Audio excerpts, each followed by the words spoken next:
Hello and welcome into another Big City Sports podcast episode. And today is a special day. We're doing our NBA season preview. NBA season preview. We got the Bulls, Knicks, Nets coming at you in that order. With me today is Swig, and we're also joined by a guest. I'm doing good, man. Thanks again. We're excited to do the preview episode. The guest we got today is a good friend of mine, Anthony Reeves, down in Florida, fellow Knicks fan, NBA expert. We're excited to have him on. Recently, yeah. Excited definitely about the Florida part. Tampa Bay Raptors. We're looking forward to a good season for sure. We are so excited to have you on. And the first topic we're going to talk about today, as I mentioned, are the Chicago Bulls.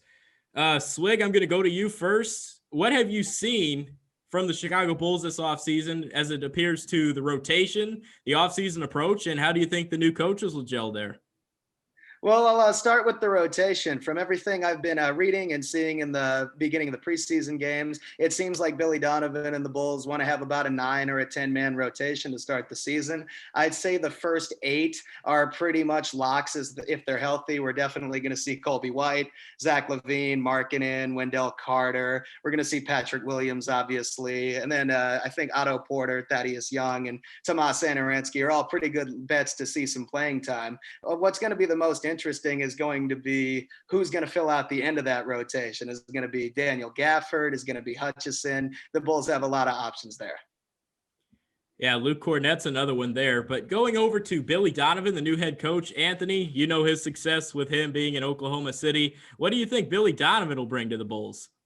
I mean, for me, I think it's going to be really crucial that he expects Zach LaVine to kind of step up as a leader in the locker room. I mean, in OKC, he was really pushing for Shai Gilchrist. Like, you saw all the moves that he made in order to put his team in a better position with a better leader on the court. So I think you see a big leap in Zach LaVine and people's faith in the organization with him. I know it was a rocky situation with Jim Boylan and, pretty much everything going on past couple of years and stuff with keeping everybody happy. I think it's crucial that he gets these young guys to blend together, bringing in people to surround kind of LaVine, the centerpiece, and other pieces that they are going to be able to focus on, like Markkanen and stuff like that. It's going to be crucial that a voice is going to be emerging from the locker room. So you're going to definitely see somebody have to step up. And I think whoever does take that leap, that, Billy Donovan's going to be there to support and kind of, really encourage to take that extra step. 100%. Billy Donovan's going to be a great fit, I believe, in Chicago so far. And it's kind of been a quiet offseason. You saw the draft, of course, but I think this quiet offseason is setting themselves up for a big offseason next year. Now, we're not going to talk about next year. This is a season preview, of course, and we're talking about this upcoming season. But as it appears to that, I mean, I'm interested to see how the rotation plays out. Yes, it's still only preseason. Slig mentioned if it's going to be Gafford, I think Cornette, you could see him back there. So there's a lot of question marks when it comes to that. But another name I'm curious of is how Patrick Williams is going to fit in. Is he going to end up being a starting power forward by the end of the year, or is he going to be someone that just comes off the bench for the majority of his rookie season? Big question that the Bulls are going to need to answer, but it's, I don't think, going to be an immediate answer either, because the Bulls have a mostly young team with a lot of guys, and player development should be the biggest focus of this upcoming year. So we want to talk about their offseason approach. The Bulls' most significant moves were in the front office and at the coaching staff positions rather than the roster itself. The biggest personnel moves the Bulls made, they brought in Garrett Temple, the former Net, on a 1-year contract, and Chris Dunn walked in free agency and signed with the Hawks. Other than that, along with the drafting of Patrick Williams, they have pretty much the same roster. The Bulls didn't overpay when they struck out on the bigger names that were available in free agency, and they definitely retain that salary cap flexibility for future off seasons. And I think that's a smart, patient approach, because the Bulls are, as much as they have some young talent, are more than 1 year away from contending. Yeah, and one question I had for Anthony again, how do you think the Patrick Williams pick affects the Bulls down the line? Do you think it was a great fit for him, and you think that's something that's going to go forward with the Bulls front office?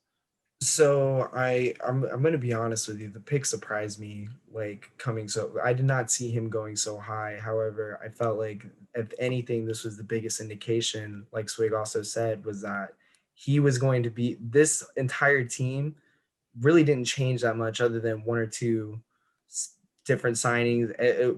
One, Chris Dunn was the one that walked away. So like drafting a forward instead of going for what everybody thought was either going to be Denny Avija or trying to trade up to get the LaMelo Ball. It really seemed to me that drafting, especially Patrick Williams, who's somebody who has, I feel like, a lower floor out of this rookie kind of picking class, but like a much higher ceiling.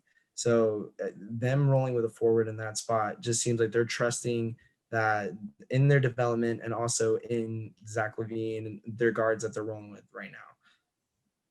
Yeah, no doubt, man. Yeah, I wanted to follow up on that. So you mentioned Patrick Williams having the higher ceiling, lower floor. I completely agree with that. So the Bulls, as we kind of touched on, have a new front office led by Arturas Karnisovas, who used to be with the Nuggets organization, and he was known for making these similar low or high risk, higher reward type of picks in Denver too. He hit big on a couple, most notably Nikola Jokic.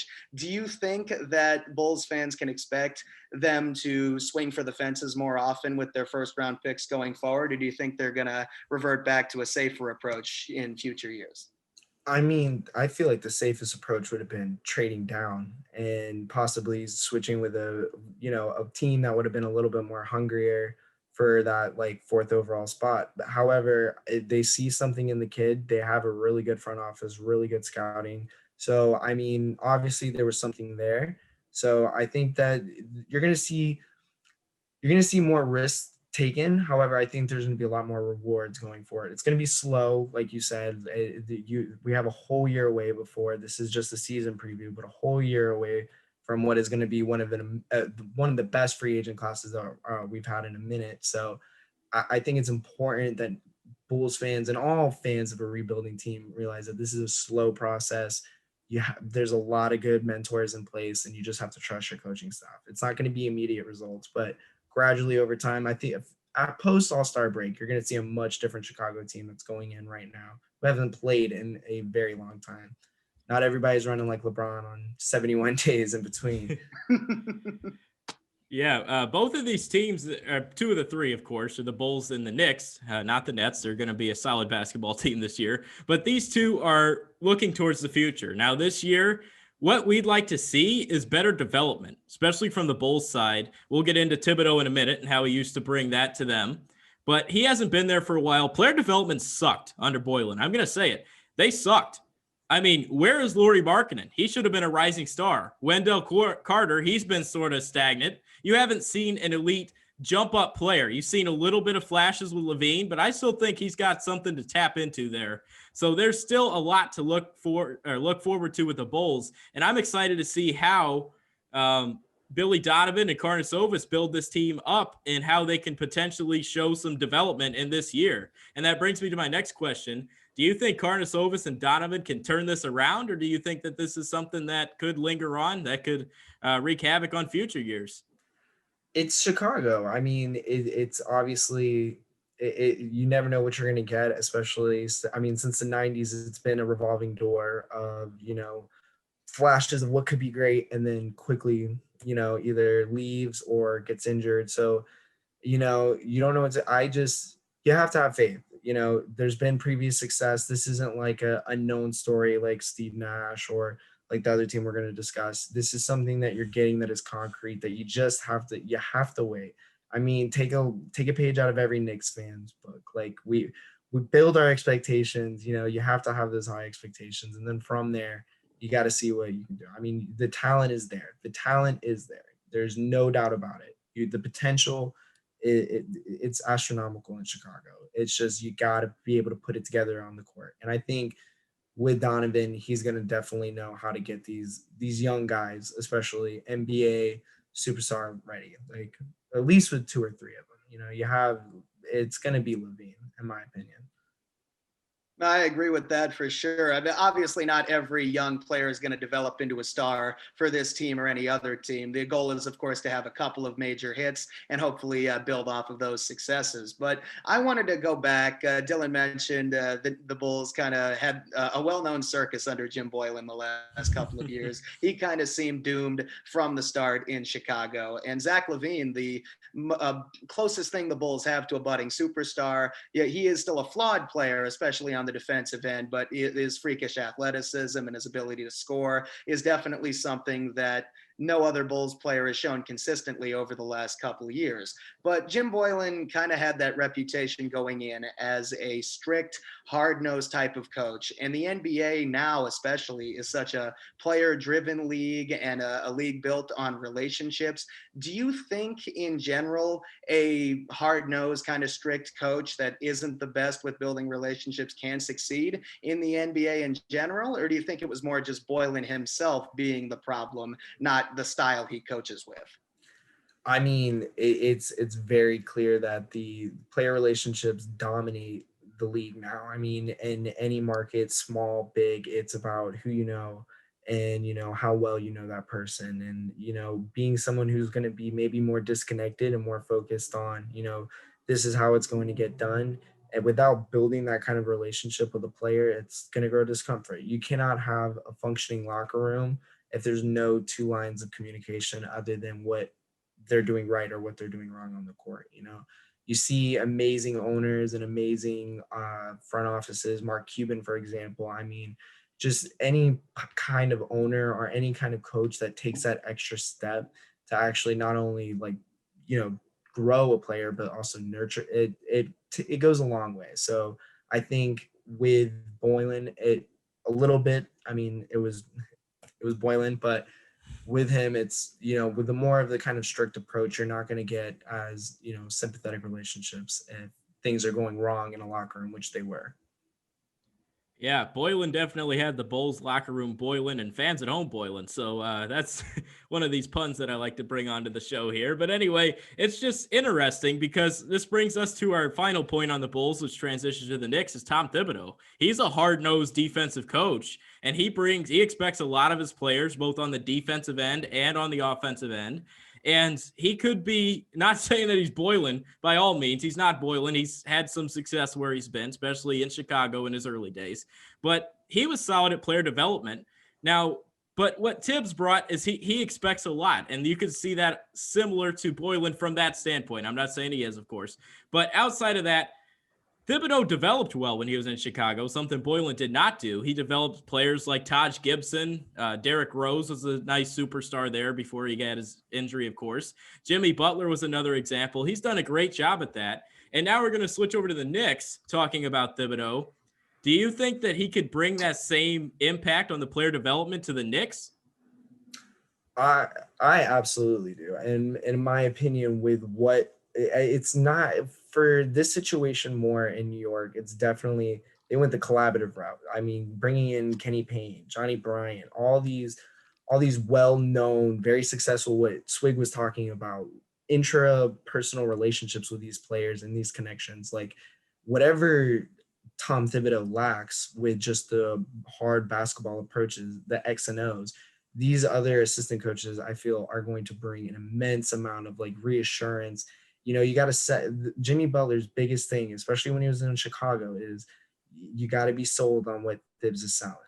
And once he bought into it, you saw Jimmy Butler explode. Like he became the Jimmy Butler, the dog that we know. And Thibodeau is big on defense, something that the Knicks could definitely use right now, especially with drafting Obi Toppin, somebody that we have been very critical of his defense before in the past. But with what Thibodeau is bringing and what he has kind of like with a star like RJ Barrett, or budding star, I should say. I'm getting excited for my boy. But, with what he has in New York, I think you're going to see a lot of hard nose. You have Frank Ntilikina, you have somebody like Reggie Bullock who's able to, be hard on the defensive end. So I think it's going to go good for him down there. I agree with that for sure. We definitely know that Thibodeau is somebody who cares about his job. He does care about winning. Obviously, we can question his methods and his processes, but I don't think there's any question about his desire to help his team win basketball games.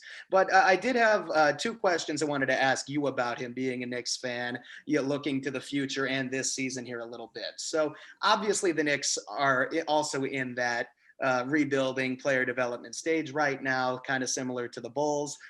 Let's focus on the player development first here. Do you think Thibodeau is a good coach to help, especially RJ Barrett, turn into a good two-way player? Yet we saw that, especially with Butler, who was turned into a two-way player out of Marquette when he was mostly known for defense at first. Butler eventually evolved into a great offensive threat as well. Barrett, what we saw as a rookie, his shooting obviously needs a lot of work. There were definitely some lapses on the defensive end. But do you think Thibodeau is the guy who can help Barrett make a bit of a leap in year two, and to a lesser extent see a jump from guys like Robinson or Kevin Knox or Ntilikina? Oh, of course, absolutely. I mean, the biggest thing is that with RJ, you got somebody who was, I think, what the highest scoring ACC freshman. So like you have somebody who's already offensively got the tools. I mean, the shot needs to get better, of course, Johnny Bryan and them, but Thibodeau's is somebody who definitely coaches with energy. I mean, then the first preseason game, you got a guy taking down his mask, yelling at his players, yelling at the refs. So that kind of dog mentality, that kind of energy. Let's not forget who RJ Barrett is. I mean, he wants to be the best. He was one of the most decorated high school athletes, a very decorated college athlete. So, I mean, especially playing with Zion as your second hand man, your first hand. Like, I mean, it's a very confusing, like you have that dog mentality in Barrett. So I think those two are going to match up really well. I think it's a match made in heaven. And I'm hoping some of that like dog energy rubs off on Mitchell Robinson. Some things that were a concern in this offseason going into preseason was that Mitchell's commitment to the team and commitment to basketball. So I think with somebody so hard nosed and so about practice, I mean, one of my favorite pictures so far, every Nick gets excited about some pictures on Twitter or Instagram, but Emmanuel Quickly and Obi Toppin working out. Their shirts start light gray and they end the day being dark gray all over. Like these boys are running. Do you have conditional records being broken? So for sure, this is a match made in heaven. These guys are going to be playing really hard on their tips. And if not, they better get used to screaming. I mean, this is a coach that's passionate. So maybe something that we criticize Fizdale for on the side and other coaches in the past for not having that voice. This is somebody who you're going to get that plays with intensity every night, doesn't matter what it is, to the very last game. I did want to follow up on that. I had one more question there. So I agree that the intensity is something the Knicks could definitely use. They haven't had enough of that in recent years. That's one of the many problems you could point to that's led to some of this prolonged failure here. But you mentioned Barrett. He was actually a higher rated high school recruit than Zion Williamson, amazingly enough. That's right. Yeah. And then Robinson, you mentioned the questions about commitment to basketball. He kind of had that bizarre stint where he committed to Western Kentucky and didn't end up playing there, became kind of a project for the Knicks. And he's been arguably the Knicks' biggest draft hit in recent years as a second round pick. But going back to Thibodeau here, reflecting back, we saw him have some initial success in Chicago before he eventually started to wear out his welcome. And then we saw a similar path happen in Minnesota, where he also had Jimmy Butler, by the way, where he helped the Timberwolves end that playoff drought. And then eventually all the tensions happened and the locker room disintegrated, and that Butler saga eventually getting forced out to Philadelphia. Thibodeau seems to be the ultimate win now coach. We've seen him have that initial success. He is playing his veteran guys big minutes. He doesn't really seem to believe in the more modern principles of resting your guys and saving them for bigger moments or developing the younger players on the team. He's the ultimate win now coach, and the Knicks have one of the ultimate lose now rosters. Is that something that worries you in terms of Thibodeau wearing out his welcome in a year or two, like we've seen him do in his previous stops and like we've seen other Knicks coaches do in recent years too? It's a double-edged sword when you're dealing with the player development. I mean, either you don't play your vets and you play your rookies, 30, 48 minutes, whatever exasperations we want to make of his rotations, it you have to play the young guys, but you also have to play veterans. You have to win in order for these guys to get a sense of like love for the game and get Mitch's commitment on the team maybe more, and RJ to buy in. You do have to win. So, I think Thibs is in a lose-lose situation with, his style play. I hope it translates. I don't really see Thibs being a long-time coach. I don't see Thibs being the key to the Knicks for 5 years, 6 years, but I definitely see the need for Thibs and somebody right now to put a voice and a fire in that locker room that's been extinguished for, I mean, how many years?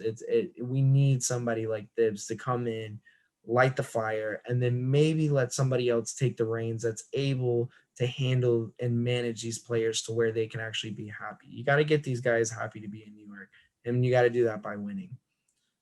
I want to piggyback off your comment where you talked about how he's going to bring that fire to the team. And I'm a big believer that energy is contagious, especially for these younger kids that haven't won anything big at the NBA level or, frankly, games in general. But going here, you have Thibs that's going to come in there. You mentioned pulling down the mask, getting fired up. That's going to bring an energy that wants these kids to come out there every single day and perform. They're going to be fired up to play for their head coach instead of someone that's like, great, we got to deal with this jabroni again. You're actually going to go out there and play with that same matched energy that he has. Or it could be energy that isn't matched. It can go completely downhill. So it's like a 50-50 time bomb here with Thibs. It's kind of hard what we're going to understand here. But I want to give you a question real quick. We talked about the potential rotation, how he doesn't like to rest guys a little bit. And another thing is I was curious about your offseason approach, if you liked it, or obviously the draft pick of Obi Toppin as well. So for me, I think Obi Toppin was, a pick that kind of was in the back of everybody's head that the Knicks were going to make. I mean, there were some rumors and some rumblings about it a couple weeks prior. I think everybody thought they were honed in on a guard, and so when I think Obi dropped to 8, it was the obvious like, okay, this is our guy. And I love the offseason moves as far as we didn't make a big noise. We're not still discussing something stupid that the Knicks did in the offseason. I think that's a W for everybody. The NBA is better when the Knicks aren't the ones giving Gordon Hayward such a crazy contract or, tossing money around. I think what you saw was that the Knicks they tried to move Julius Randle. That's what the rumors were. That's what everybody was saying, So if the attempts were being made to put these players in a better spot, I mean, Alec Burks, you see them, they were very hesitant. They were slow. And I mean, that's really all Knicks fans can really ask for right now is that they didn't overplay their hand. We kept flexibility. And I think, as long as Thibs gets the message that these young guys need to be the answer moving forward, and, I think this is a roster that's going to change after the deadline for sure. I see Thibs maybe playing Randall a couple extra minutes a night just to get his value up. I think Dennis Smith Jr. might maybe be kind of getting the boot. Knox is welcome in New York, especially is getting, a little bit worrisome for some Knicks fans. So, you have a very dynamic group that I think is set to change. The people, I have to say, some of my favorite signings was I really liked Austin Rivers. I thought his approach to wanting to play in New York, and I think his approach to wanting to take on the challenge, I think that's something that's going to be inviting for Knicks fans. You need to see guys like Obi Toppin in a Spreewell jersey, RJ in the old flat bill, Austin Rivers saying you want that challenge, because other than that, you're not going to be able to sell the New York Knicks to any big free agents that I assume that they're going to be trying to go for next season. Absolutely, man. I mean, there's no question that the Knicks are a big market team with very deep ties and a loyal fan base, if not a long-suffering one. I know we can both speak to that. I want to get into the Randall and Toppin fit here in a minute. We'll get into the on-court lineups, but I do want to compare this offseason's approach to last offseason first. So last year, the Knicks obviously were going for the big guys, did not end up with Durant or Irving or Kawhi or anyone else. And when they struck out in free agency, they signed Randall and then a bunch of guys to these 1-year contracts with team options, where Elfrid Payton and Reggie Bullock are still on the Knicks, but Bobby Portis had the 1 year and he's gone. We saw the same thing with Taj Gibson, Wayne Ellington. The Knicks didn't use their cap space creatively last year. This year, the Knicks struck out in terms of they didn't give a big contract to a guy like Gordon Hayward, and Fred VanVleet I don't think was ever a real contender to leave Toronto for the Knicks or anybody else. So the Knicks actually showed some restraint this offseason, which is something we haven't seen in a long time. But in addition to signing these more sensible veterans to 1-year deals like Rivers and Nerlens Noel, I think will have a big impact on the team, and Burks can provide that shooting. We also saw Leon Rose be a lot more patient and wise with the cap space. So going back on draft night, the Knicks traded up 27 and 38 to move to 23, and then ended up trading that for 25 and 33. So they ended up a little higher than where they started without giving anything up, which is impressive. And then they used some of the cap space that they had to take on Ed Davis for a couple of days and then flip him to Minnesota, picking up 3 second-round picks in the process. I personally think that's a way smarter way to use that cap flexibility that most of the league doesn't have. Do you agree with that type of approach going forward? And are you encouraged by Leon Rose's approach here in his first offseason with the team? I think the offseason was highlighted a lot by Leon Rose putting the right guys in place. To me, it seems like Leon Rose is taking the Godfather approach. He's taking the step back, and as long as people are making the right moves, such as like Alex Klein, who was our new advanced scout and also kind of our draft expert, the guru from Utah. So with him taking care of the boards, and we did get the capologist from Cleveland in the offseason who was very great with money. So, I think these moves this offseason were very clear, and I felt like were our first and 1B kind of options. If we could get them, great. If we can't, it's okay. Whereas last season, I feel like we put all of our chips in one basket. You had all the reports, all the rumblings. I still couldn't listen to Biggie Smalls for a week after I got the boardroom a message from Kevin Durant, letting us know that he was going to Brooklyn. So it was a very, very rough offseason. And I think you saw a lot of panic moves. But at the same time, I would like to highlight last offseason, they set themselves up to be able to make the moves to get rid of people like Portis and people like, Wayne Ellington and all these other guys. And then I feel like they've also set themselves up for next year where the cap space is going to be important again. If you continue to whiff on these free agents, though, you need to start surrounding yourself with pieces that I really do wish they would have gotten to Joe Harris. So one thing that I really like that you hit on talking about last offseason's approach, you mentioned as disappointing as it was in a lot of ways, the Knicks didn't sign any long-term contracts that were disappointing. They were able to get out of Bobby Portis and Wayne Ellington and Taj Gibson after 1 year each. And one of the other guys the Knicks brought in that we haven't really hit on yet was Marcus Morris, who we also could have gotten out of after 1 year if he finished the season with the Knicks. But he was actually the best of the Knicks player signings last offseason, played very well, and the Knicks were able to get a first-round pick for him at the trade deadline from the Clippers. And that is one thing that I think the Knicks do deserve some credit for. With this offseason's moves, a lot more guys on 1-year contracts. Austin Rivers, I know, signed a 3-year deal, but only 1 year is guaranteed.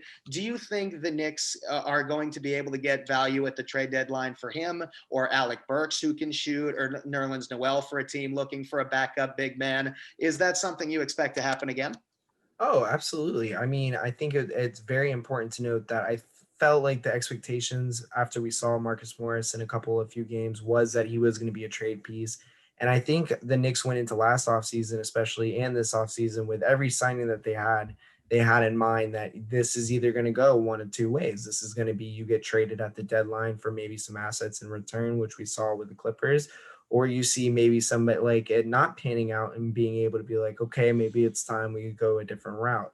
Somebody like Austin Rivers and Alec Burks, who's, I mean, with a playmaker like RJ, is going to obviously get a lot of touches, and they're going to be able to, obviously have some really good efficiency off the ball, I feel like, with catch and shoot.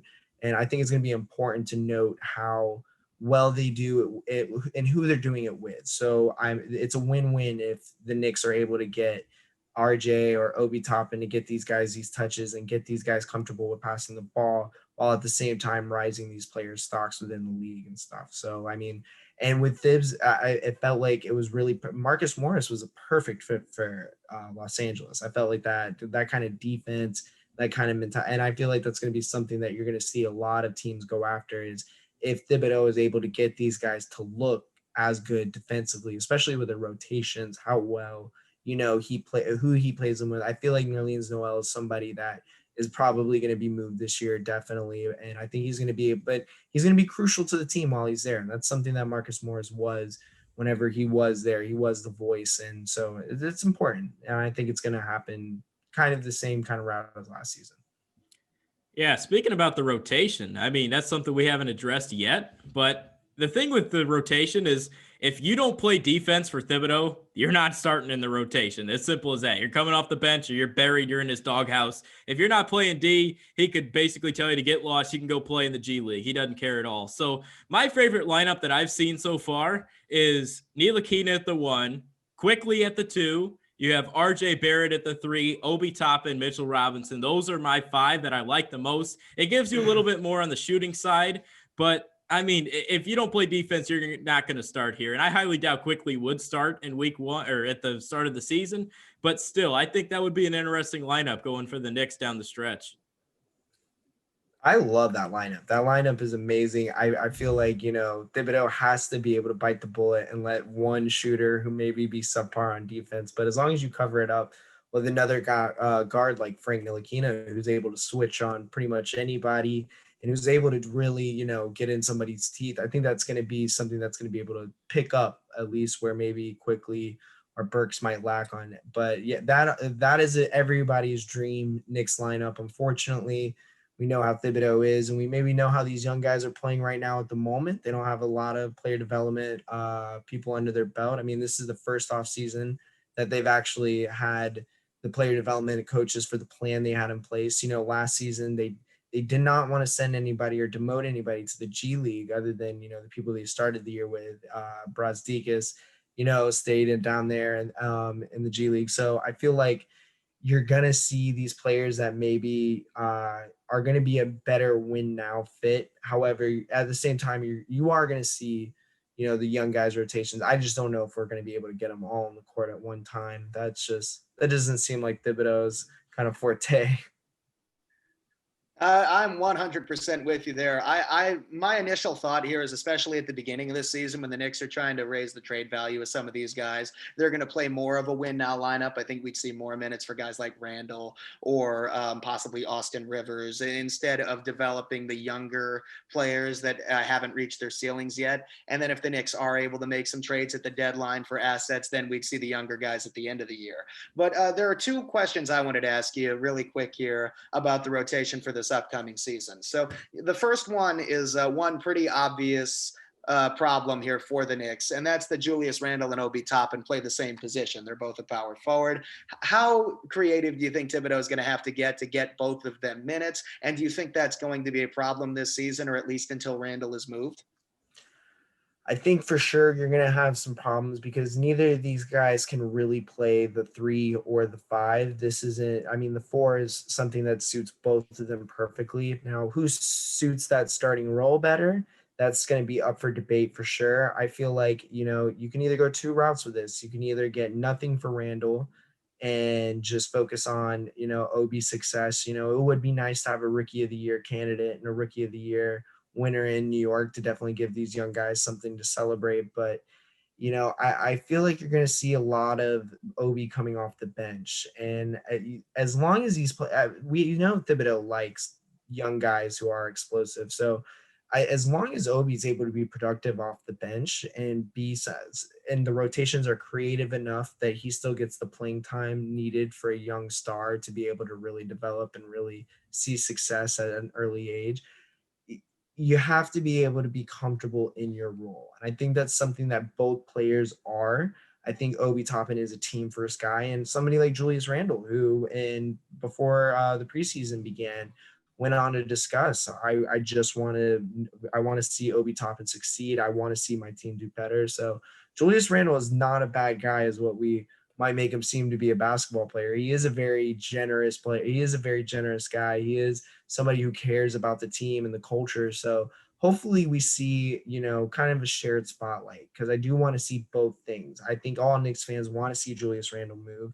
I think we also want to see Obi take that starting role. But as long as RJ is in that lineup somehow, some way, either one of them, I think it can be a saved rotation for sure.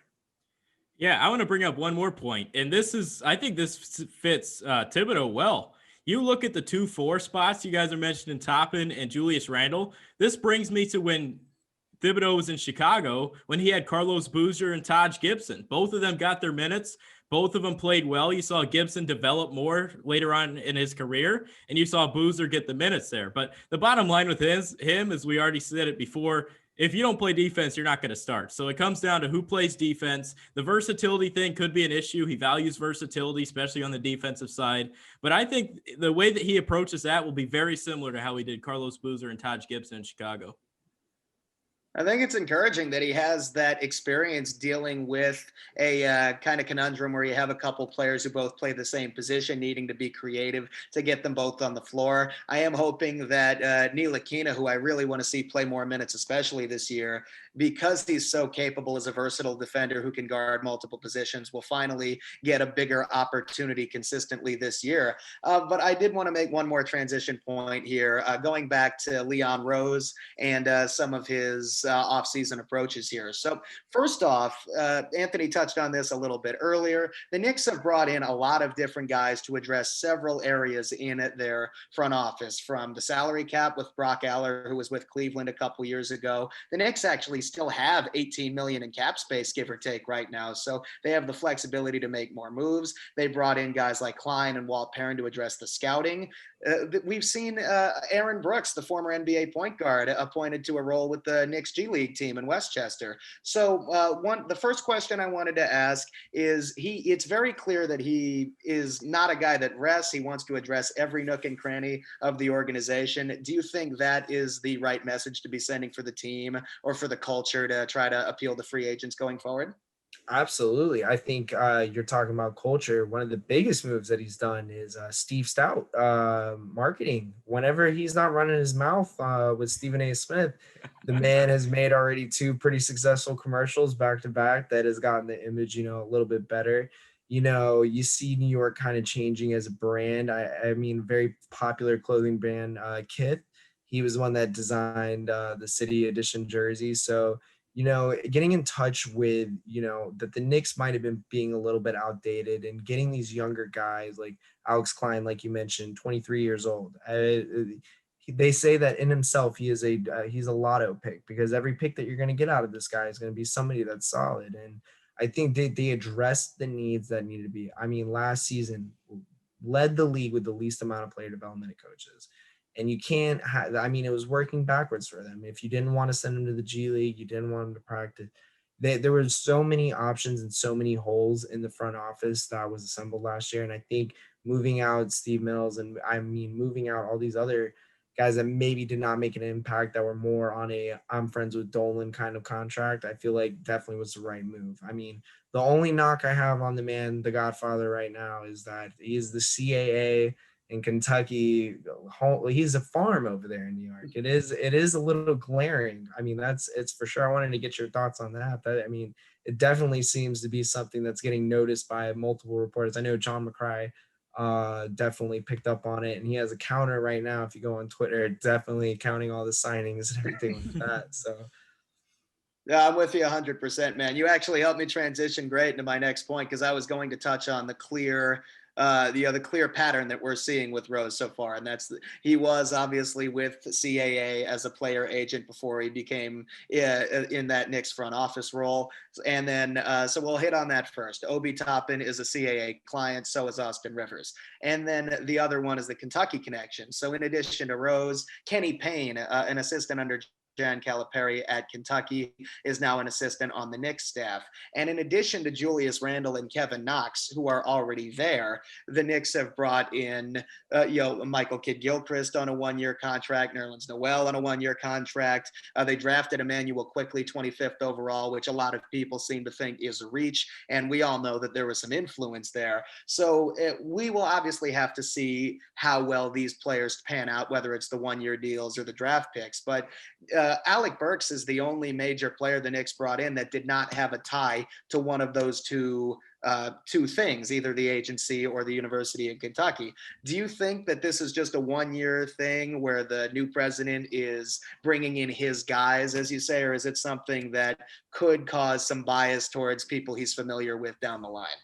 I mean, PTSD in me wants to definitely go ahead and say that this is going to be something that we see long term, and that this is going to be now just him handing out his friends and everybody contract. But honestly, I don't see that being the case. I mean, the people that they did bring in were people that, I would have been okay with had Kenny Payne not been there, and the CAA, connection being there as well. I think, Emmanuel Quickly, he was a SEC player of the month, I believe, correct? So he is a good talented player, and I think what you saw this offseason was something that everybody was calling it. This was not a very significant offseason. So I think the main goal there was just to kind of make the transition in front offices a little bit more seamless. And I feel like that's exactly what you saw out in New York.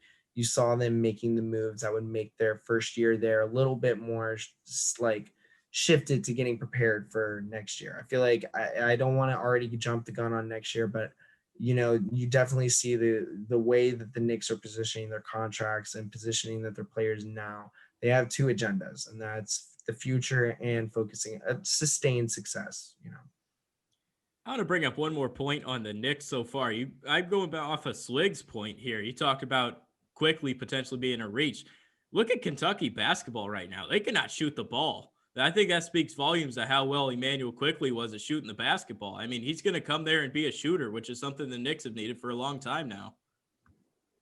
All these other Kentucky guys we've seen in recent years, even the other ones on the Knicks roster, aren't really known as great shooters. Like, this is no disrespect to Noel or Kidd-Gilchrist in particular, but neither of them are shooting threats, obviously. I wouldn't call Julius Randle a great three-point shooter, but I think the biggest guy to keep an eye on with that Kentucky connection is Kevin Knox under Kenny Payne, because Knox played under him a couple years ago. Knox has been disappointing his first two seasons in the league, and I think the Knicks absolutely are prioritizing trying to get him to take a bit of a leap in year three, because the Knicks did spend a lottery pick on him, and it's a very important investment. Let's talk Brooklyn Nets, shall we? The first thing on the agenda for them, as always, we're going through this whole culture thing with all these teams because there's a lot of change. New coaches for all three of these teams.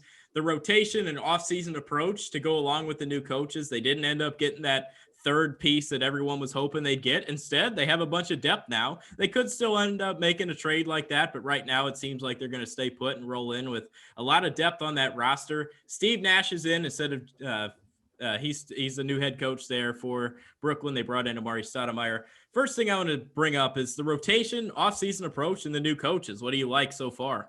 I personally love the fact that it definitely see that Kevin Durant and Kyrie Irving have taken on this challenge and kind of embraced the culture.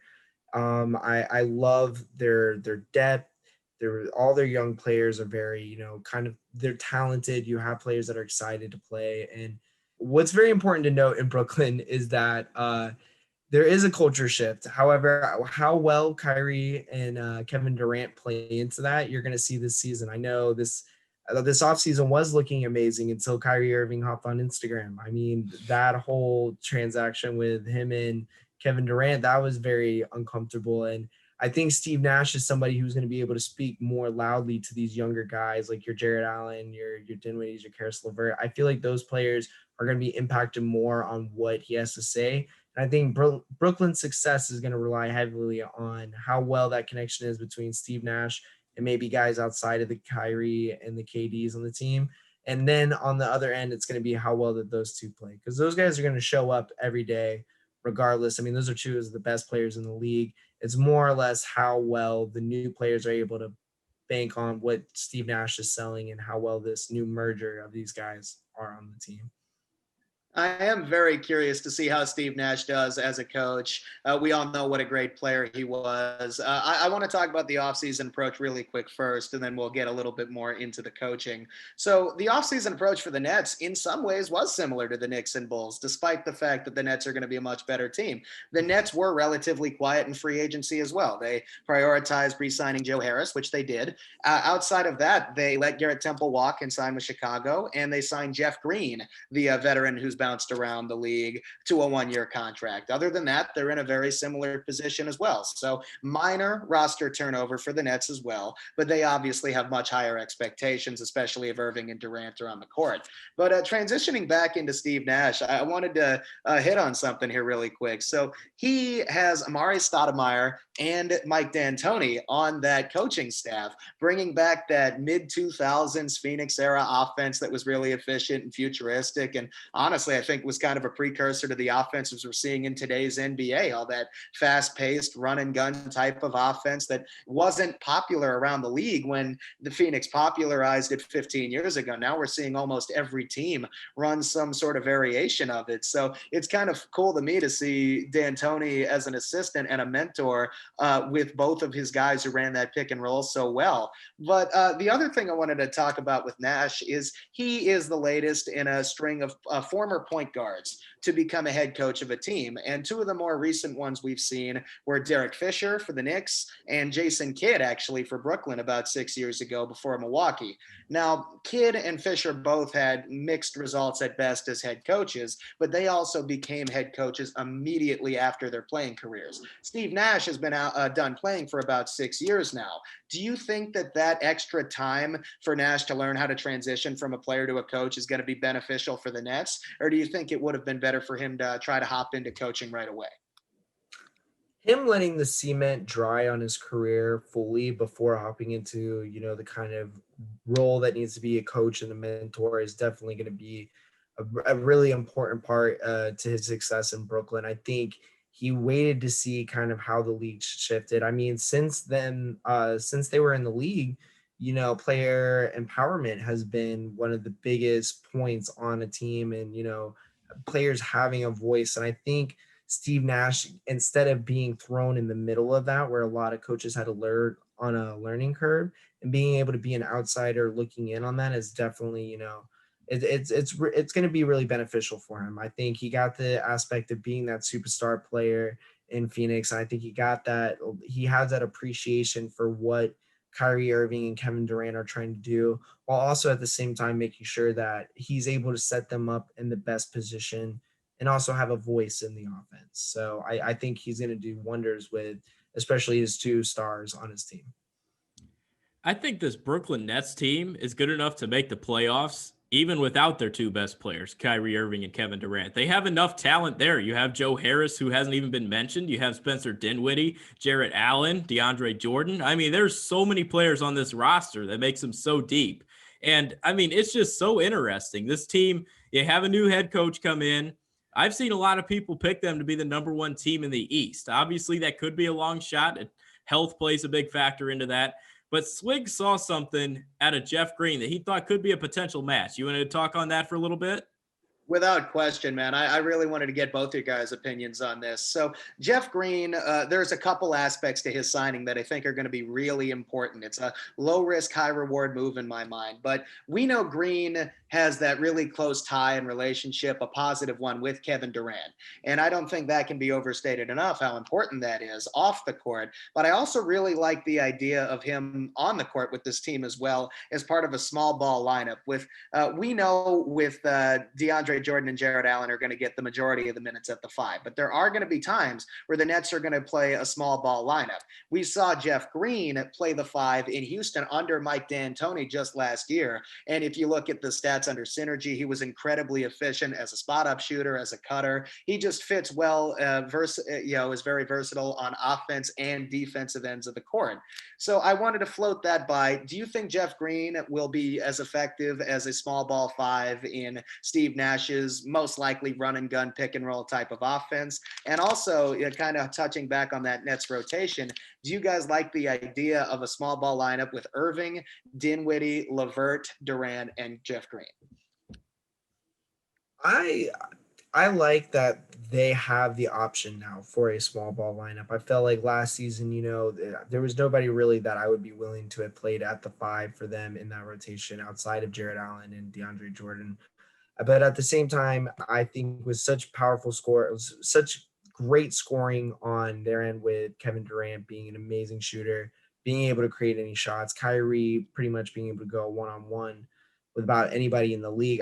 I personally like the shot blocking. I believe that the post game should be strong. I believe somebody like a Jared Allen is going to be important because that's a young piece that has been a proven talent. That is a proven young piece. Somebody that, you are floating around in trades with James Harden, and you are floating around in trade offers for other people that are of high caliber because teams want this young talent. So, if you are going to run a small ball offense and you are going to, have that kind of versatility, I think then, you need to either play Jared Allen and get his value up to where, you can maybe surround somebody, you can surround them with another shooter, or, just completely move on from the idea of him. I personally, I like the big man at the five. I like the DeAndre Jordans in the league.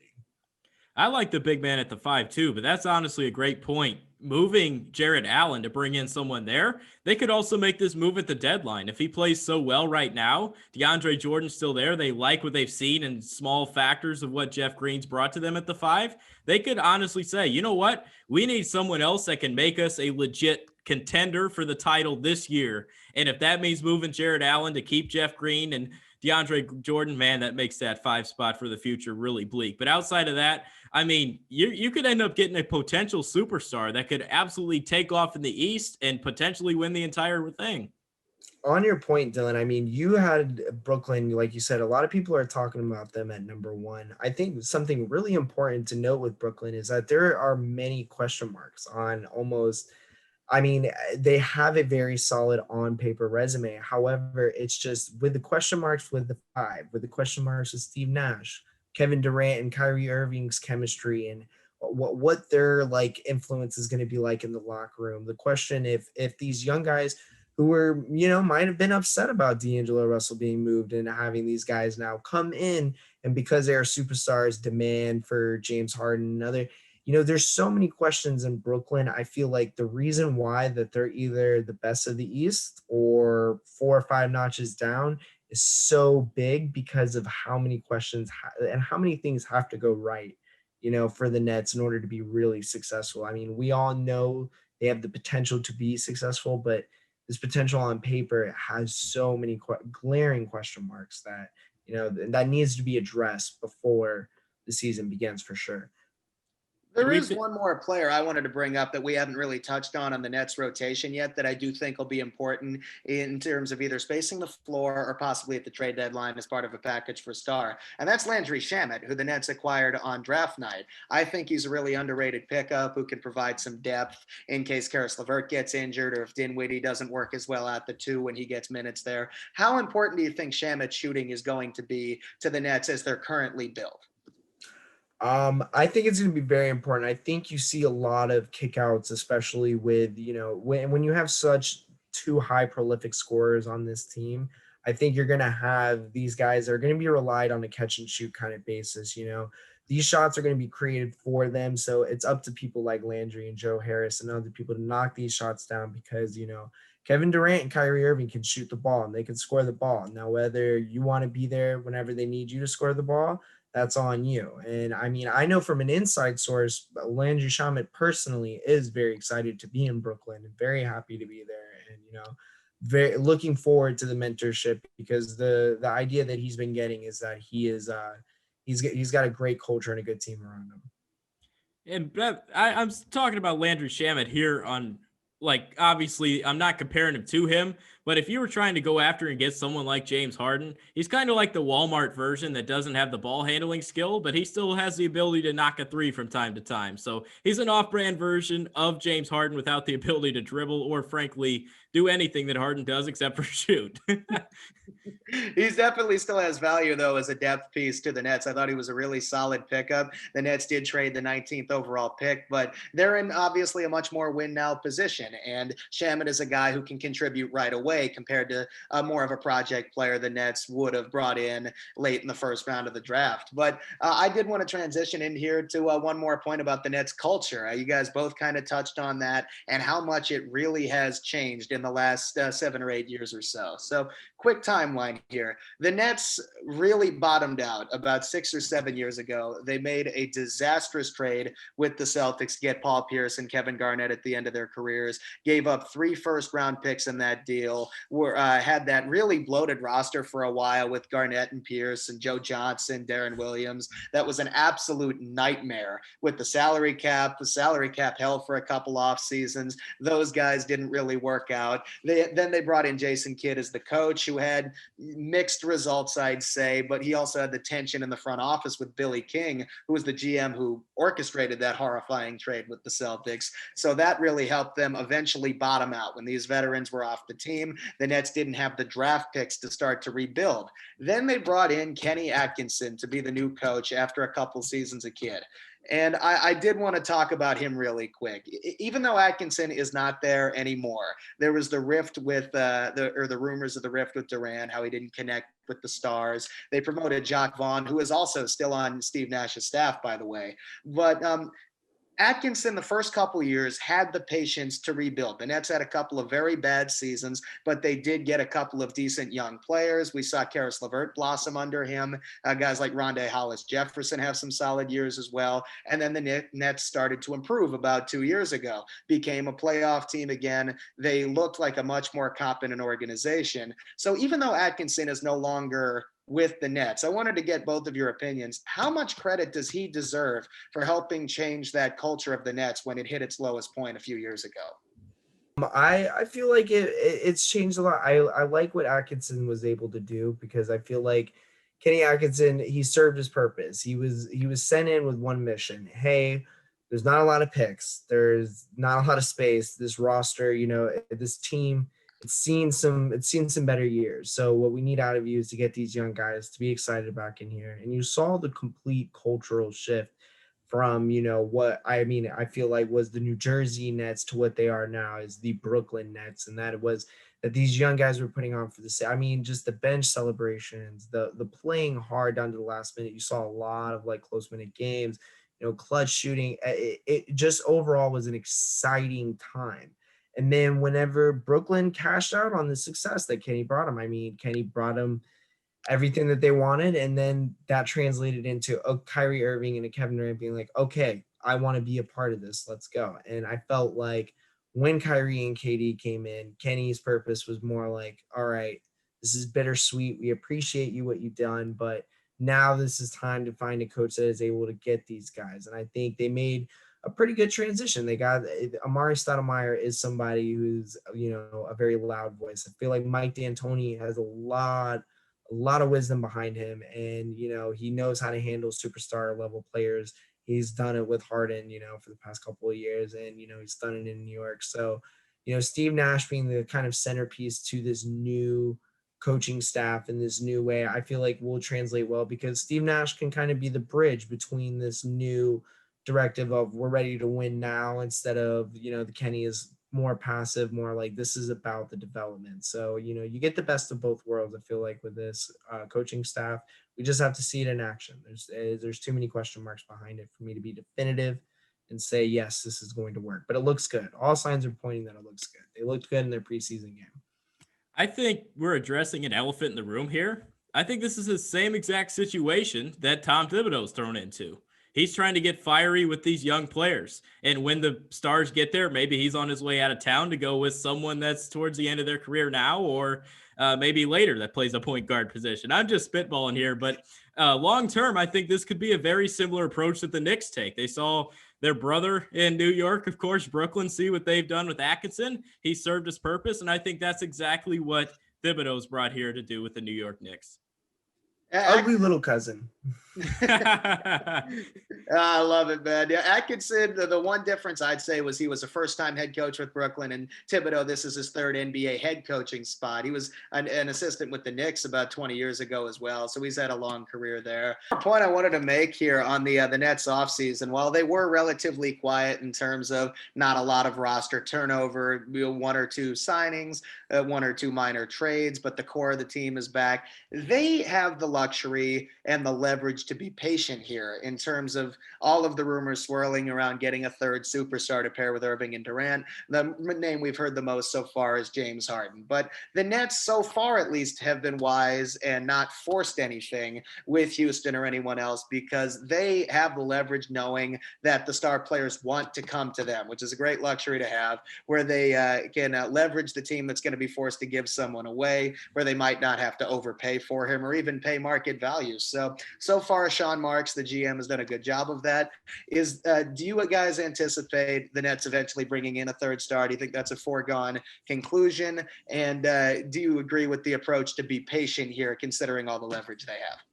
I cannot stress more to any NBA team out there to stay patient. I think it is really important. Like you mentioned, Brooklyn is a desirable place. It is somewhere where people want to go. And I think, with any team regarding anybody, especially on a James Harden kind of caliber type of player, you cannot trade what you have because the reason why somebody like James Harden or a Giannis or somebody would want to go to a team like Brooklyn or Miami is that it is desirable. You have not only your Jimmy Butler or Adebayo or in your Kevin Durant and your Kyrie Irving, but you have those young players that that make that team, the situation that's going to be best suited to win. A lot of these trade suggestions that you've seen being thrown out there with James Harden, for example, Spencer Dinwiddie, Karis LeVert, Jared Allen, 4 future picks. So, yeah, you have a great win now roster. But when you have 3 superstars, that 3-headed monster like Kyrie, Kevin Durant, and James Harden, you have a situation where it is win now with the contracts in that time. Because when the first contract comes up, that team is going to split. That team is going to crack under who is going to get paid and who is going to take a back seat. I think Golden State is a team that deserves so much praise for being able to sell these guys on taking a lower deal in order to do that. But when you have someone like a James Harden, someone that commands the ball with 2 already ball dominant players, that's a recipe for disaster. You're going to trade. Well, we just went over how important Jared Allen is to, the future of the Nets and how amazing that young core was that Kenny Atkinson built up. There's no reason to trade that away unless James Harden was your first piece of that puzzle. Now that you already have those two, it's the same thing as Miami wanting to make a big move for Giannis. Why give up Adebayo and Hero and all these other players that make this team special and make this team great whenever let them walk? Let the team that owns James Harden make the mistake here. You have all the power. If you're at Brooklyn, you have an amazing team that you're able to put together on the court for the next couple of years. Let that roll out because people will want to come play there. If they notice that all I need is one player, one more guy, it's going to work perfect for them. I think that they could make a huge mistake by bringing in a third star. And I say that 100% with full confidence. You look at the roster now. You have 2 players. Of course, Kyrie's injury prone. Kevin Durant's coming off an Achilles. He hasn't played in 2 years. This guy is not, you don't know which Kevin Durant you're going to get. You bring in a third star there, trade your future. Durant blows out a leg. Kyrie's having dysfunctional issues like he always has. All it takes is one crack for this whole thing to come down. If you trade Dinwiddie, Allen, anything like that, yes, you have enough that you could probably get by with Joe Harris and among others. But outside of that, you're setting yourself up for an absolute disaster if you do make that big trade for that. So you're literally throwing your eggs in one big basket, which probably results in, I'd say, a 20% chance of hitting big. If not, you're completely screwing yourself over every way since Wednesday. So they're just completely – I mean, it would take some stones to pull off a move like that. But I would be so upset if they did that. They have enough depth right now to where, yes, teams are doing this whole minutes restriction thing, day off, blah, blah, blah. The Nets are good enough to win with whoever's back there right now. So, yes, maybe you move someone like a Jarrett Allen late, like at the deadline, to bring in someone that can complement these players, because then you know what you're getting. I like your topic of being patient, because then it gives them time to see which Durant you're getting, which Kyrie you're getting, because then it absolutely comes together to make sense on which version of these players you're getting and what roster you have around you. Do you say this because it's KD and Kyrie specific, or do you believe three superstars anywhere is disaster? I could say it's anywhere, but it depends on how they're drafting. You look at the Golden State Warriors, they have enough behind them to where it's okay, to where they can absolutely go out there and do that. Now, the NBA is such a player-driven league, and it drives me nuts. You mentioned how on Instagram with Kyrie and KD, all that stuff, bickering back and forth, talking about ball down. Not once did they mention the Brooklyn Nets. I think we're going to be solid. I'd like to see them say, I think we're going to be solid. I think Steve Nash is going to be solid for us. I can't wait to get the ball going. No, that's bullshit. They're out there going, oh, I'm going to bring the ball up over here. No, I think I'm going to bring it up. But yeah, I feel like I'm kind of like, shut the hell up and play ball. You're playing for the Brooklyn Nets. That's what you need to do. It's important to note it was post-ups. It was Kyrie Irving talking about 7 to 8 post-ups. Exactly. Why does it matter? You should let the game flow go on. That's why I like college basketball a little bit more than the NBA. It's because it's such a team-focused atmosphere that you can go out there and play with anybody that you have on the floor, and you're all trying to score at the same time. It's not how many so-and-so gets so their stats look good so they get paid to ship off to who God knows where the next season, to team up with God knows whoever sends them a text. They're feeling good. Culture's good. Play for your team and shut up. Steve Nash's AirPods and his earphones on the sidelines are going to get louder and louder because he's going to have a smaller and smaller voice this season. There is one thing I want to say about that too, though. Let's talk about the three superstar thing and the players taking salary cuts, right? So while we haven't really seen Durant and Irving on the court together yet, they did bring in DeAndre Jordan, who's not what he once was, but they brought him in at the same time, and both of them did take less money, so Jordan could get that even $10 million a year on his contract. So we did see a little bit of a sacrifice, but let's talk about Harden specifically for a minute. He turned down $50 million a year in Houston. So I don't see him being the guy that would be willing to take a pay cut to help the Nets build the team around them. Well, I'm not saying, though, that three superstars can't succeed. We've seen it before with Golden State. We've seen it with Miami before that. And one thing that teams like that would also get is these guys who want to win a ring before the end of their careers would be happy to come on in supporting roles on veterans minimum contracts. And if Brooklyn plays their cards right, they could find themselves in the same spot. These three, let's say Harden goes there. These three win a championship, right? Kyrie's already won one. KD's won a couple, but everybody's got something to prove. I got to win one without LeBron. I got to win one without Steph Curry and being a snake or whatever stigma is behind his championships. And then James Harden's got to win one, please. But you like I said, it's an immediate clock start to disaster. And I feel like you set yourself up if you trade for a James Harden or even sign a James. I think if we're talking about a third superstar, Brooklyn's third superstar would not be James Harden. That's just like there's too many number ones in that equation. Somebody's got to be, number two. Someone's got to be the beta. And, I think you someone who might be a better fit for them, a Rudy Gobert, like, someone like a big man, someone that like, you said that they took less money for DeAndre Jordan. I want to be interested to see, was it worth it? I mean, like we talked about Jarrett Allen, who's going to be the future. Was this worth it? You took him away from the Knicks, and it was kind of like trying to throw dirt in our, dirt on us when we were down. But like, let's be honest, like DeAndre Jordan wasn't going to be the third superstar. That he's an aging center who's, finding less and less, role on his team. So the third superstar was never going to be James Harden. I love how the jersey edits come out almost immediately, but there's too much voice on that team as is. There's too many question marks, and throwing in somebody like that, and with the immediate clock start, like you said, I just don't think you're going to be able to get any of those three to be willing to take a less enough to keep a successful team and those three. Build with your two. and go at you like, a Rudy Gobert. If you would have got maybe a Bogdanovich, somebody who knows the role and they play the niche better, because you already got versatile guys. You got guys that can do like a lot: shot creating, playmaking, shooting, defense. Like, you got a good solid team. This was more of a specific role, and James Harden is definitely not the answer for Brooklyn right now. I'll tell you someone that knows how to shut up and play basketball. That's Bradley Beal. How about you bring him over there? That's someone that could actually spot up and be a catch and shoot guy. Doesn't command the ball like Harden. Bradley Beal, I think, could be an interesting target at the deadline going future with him. I mean, I don't expect him and Westbrook to gel well in Washington. What's your lineup with Bradley Beal in Brooklyn? Just curious for defensive purposes and everything like that. I just want to know. He definitely plays shooting guard, of course, I feel like. And then you have, I think you'd have to move Dinwiddie, I would assume, in that deal. So that gets rid of a guard. You replace a guard with a guard. I feel like he would actually fit there. And I think Shamet could also be on the move there. Swig talked about how he could bring some versatility on the trade market.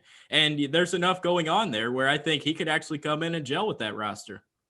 And Bradley Beal would be the most cool-headed one probably out of the three. I actually love the Bradley Beal fit in Brooklyn, but it's not somebody who's the James Harden kind of guy. And also look at headspace wise. I mean, you always want to talk about basketball first, but like, personalities do play a big part in the league right now. You got kind of a Kyrie spiritual journey going on right now, and KD really just looking to kind of close out his legacy. James Harden, somebody who is, I want to win a championship. I want to do it my way. I want to go as many clubs as I possibly can right now. Apparently, he's a guy who knows he's at the top. He's the top in scoring. He knows what he's worth, and I just feel like throwing that into what is already a raging fire over in Brooklyn. You're just asking for chaos. It just would not make sense to me in any aspect to make a trade or a contract for him that would just tie Brooklyn up for the next couple of years.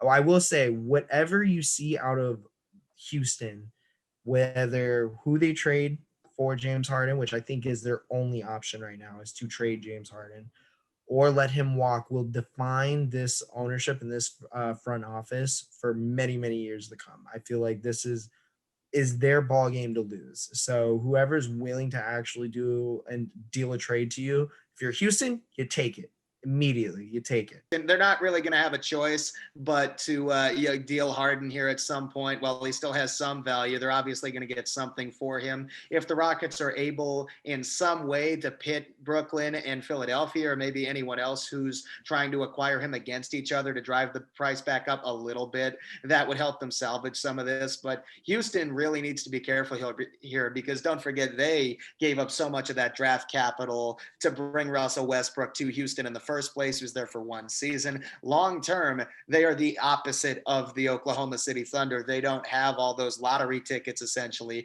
to help rebuild. So Brooklyn or anyone else that would be interested needs to keep that in mind, I think.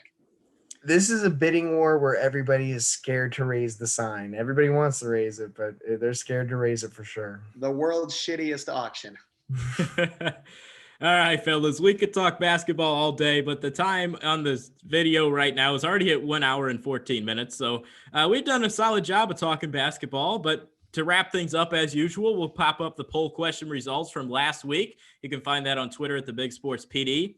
Question of the week last week: which team is more likely to sign Kyle Schwarber, the Chicago White Sox or the New York Yankees?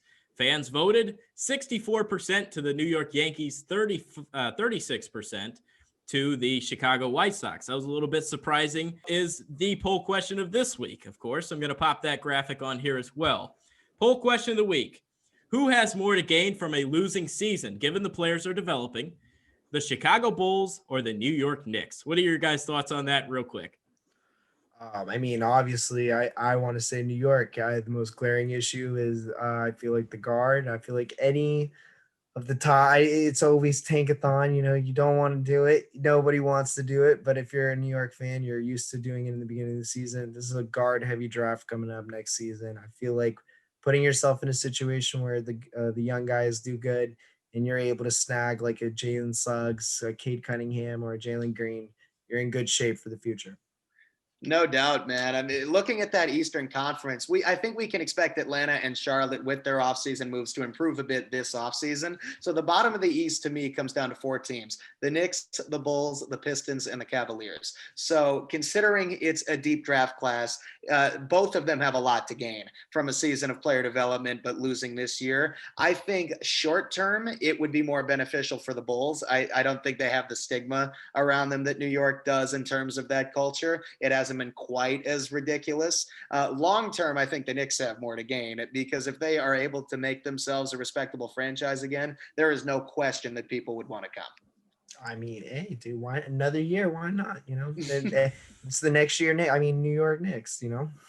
The next story. I like that. I like that. The next year Knicks. That's the NY. That's what it stands for, not New York. Anyway, that's going to wrap it up for us today. One side note on this, best wishes out to Keontae Johnson. For those that don't know, the star Florida basketball player collapsed on the floor, and he's been taken to the hospital and is now in a medically induced coma. So prayers out to him, best wishes, and hope he's doing well. Anthony, thank you so much for your time today. Thank You've been you, generous. guys. 1 hour and 16 minutes of your time, and we've loved every second of having you on here, and we'd like to bring you back sometime later. So thank you for Absolutely, man. This was awesome. I love the show. I got to be a part of this today. This was amazing. Awesome experience. Thank you, guys.